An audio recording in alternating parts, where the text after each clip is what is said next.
The sard.sc.wheat project focuses on sustainable increase of wheat productivity, enhanced food security, economic growth, and poverty reduction in 12 sub-Sahara African countries, including 3 principal hub countries, Ethiopia, Nigeria, and Sudan, and 9 partner countries, Eritrea, Kenya, Lesotho, Mali, Mauritania, Niger, Tanzania, Zambia, and Zimbabwe.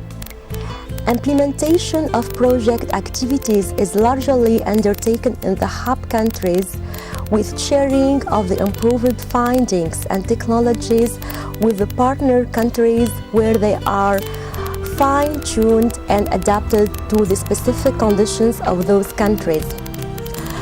The work in this project is reviewed annually to assess and evaluate the results of the past season and prepare a plan of work and budget for the following season. 2015 is the 3rd year of this 5-year project.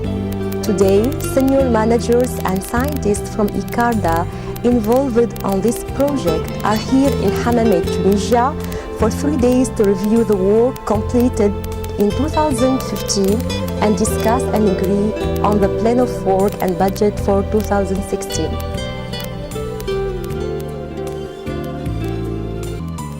Have a lot of success and key factors that indicate that this project is very successful in my country.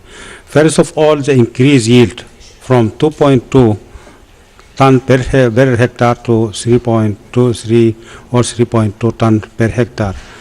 The most important thing is that the farmers, their income increase about 40%. The other thing that the policymakers in Sudan now are convinced of the potential production of wheat in Sudan.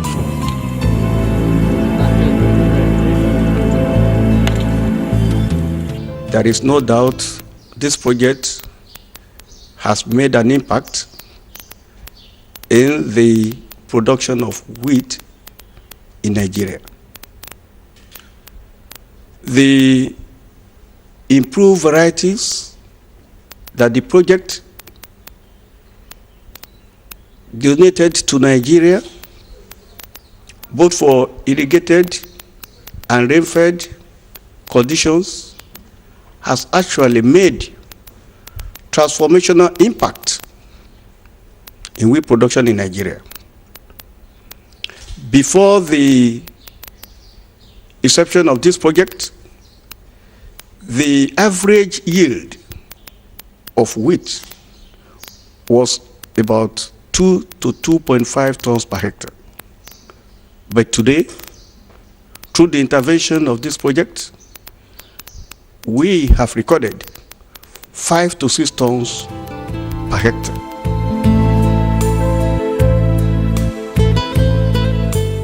Because we have been able to get germplasm from the project, and through that we release 4 varieties. And these 4 varieties are produced in Nigeria, in Niger, in Mauritania, and in Mali. And this variety, particularly Norman variety, under experimental conditions, gave up to 8 tons per hectare. Yeah.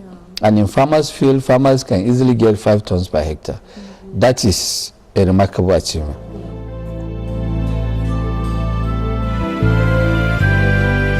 What we have achieved in sard.sc is through the involvement of all the stakeholders along the value chain of wheat.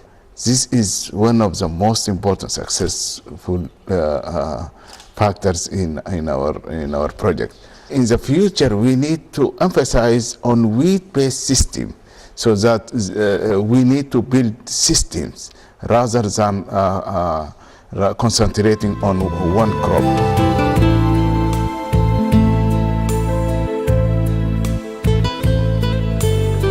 In addition to the improved variety, integrated crop management is very essential, particularly the soil management, the crop management, the water management is not addressed adequately. In this project, the platforms, the the innovation platforms have been chosen as a model to bring all the actors along the value chain of wheat together and to identify the problems and to suggest solutions. So the IP was a model chosen and shown to be quite successful in bringing the farmers together and the producers and the traders and the dealers. So that is another very important component of the project. I mean, to help to promote the wheat varieties in the hub countries. I think all have identified the seed sector as being the bottleneck for a success, because often in those countries seed is not available, seed of the improved varieties. The key factor is really it's the government policy in terms of farmers. They need to get inputs on time, they need to get seeds on time, they need to get finance and credit on time. So you need a government policy which supports those provision of input. The socio-economic intervention is, again, our policies, institutional frameworks to make the availability of inputs quite good, finance, even issues related to risk management, because farmers usually they don't take risks unless they have a system of managing when the risks come. For example, insurance is a critical element, particularly for the dry areas, and many of the areas where wheat is grown are dry areas and they depend on rainfall. So in this case, if you don't have any rain, you lose the crop, so it will actually prohibit farmers to invest in the production. So that's another factor which you needed.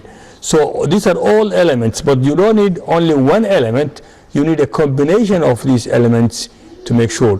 At the end of the day, you need a large scale in order to have any impact on food security and on poverty alleviation.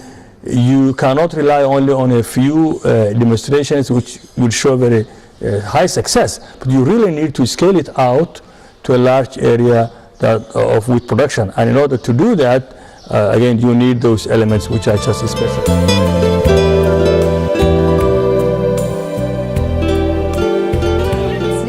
Great to work with people like this because it's very infectious. I think production is very important, and to make women visible in this role of production, because often there's a lot of stereotypes which exclude women from wheat production. There's this idea that it's mechanized and women have nothing to do with it, and this other idea that anything that is done in the house is not farming, is not agriculture. So cleaning seeds is also farming, even though it's done in the house, but it's planting material. So it's agriculture, it's farming.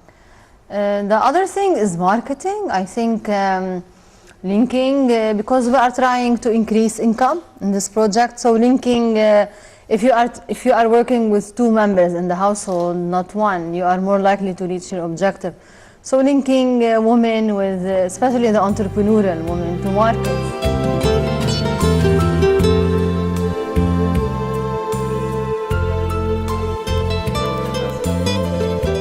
The project has brought evidence that wheat can be grown under this heat-prone environment and under irrigation, from 1 to 1.5 ton per hectare in sporadic areas.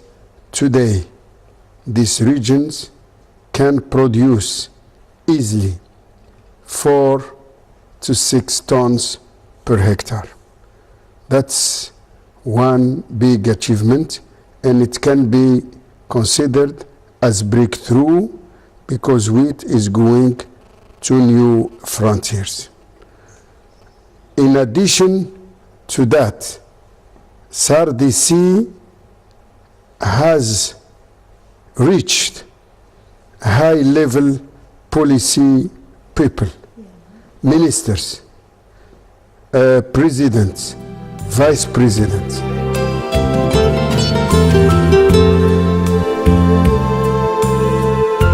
One of the biggest impacts at the number of wheat varieties, if you were to ask me where there are potential areas in which the project could strengthen its approach, I would say there are probably two. Firstly, there's the challenge that we're having with respect to the delivery of quality seed and seed delivery systems.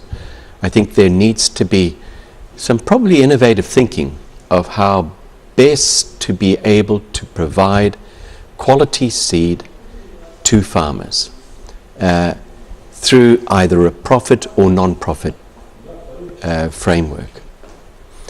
The second is really the agronomic aspects. I strongly believe that in order to get the best out of the genetic material that you're introducing into these countries, the agronomic practices will be critical. And to me, I think that's probably where your biggest gains will potentially be as sard.sc moves beyond 2016.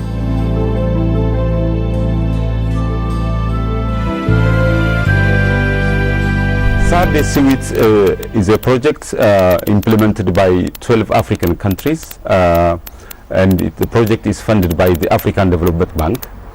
The major objective of this project is for Africa to produce wheat within the African continent in a more profitable and competitive way. Today, Africa is the largest importing continent of wheat from other parts of the world, while Africa has the potential to produce wheat that can feed its growing population. And currently, the continent is spending more than $14 billion every year to import wheat from other parts of the world, which is unacceptable. So this project is aiming at to improve the productivity of wheat and also to introduce the innovative technology dissemination approach so that African farmers can have improved and better adaptable wheat varieties that can give better yield and better income under their own production conditions. So this project is actually aiming at improving productivity, alleviating poverty, and also creating job opportunities through introducing an integrated wheat technologies into the African agricultural system.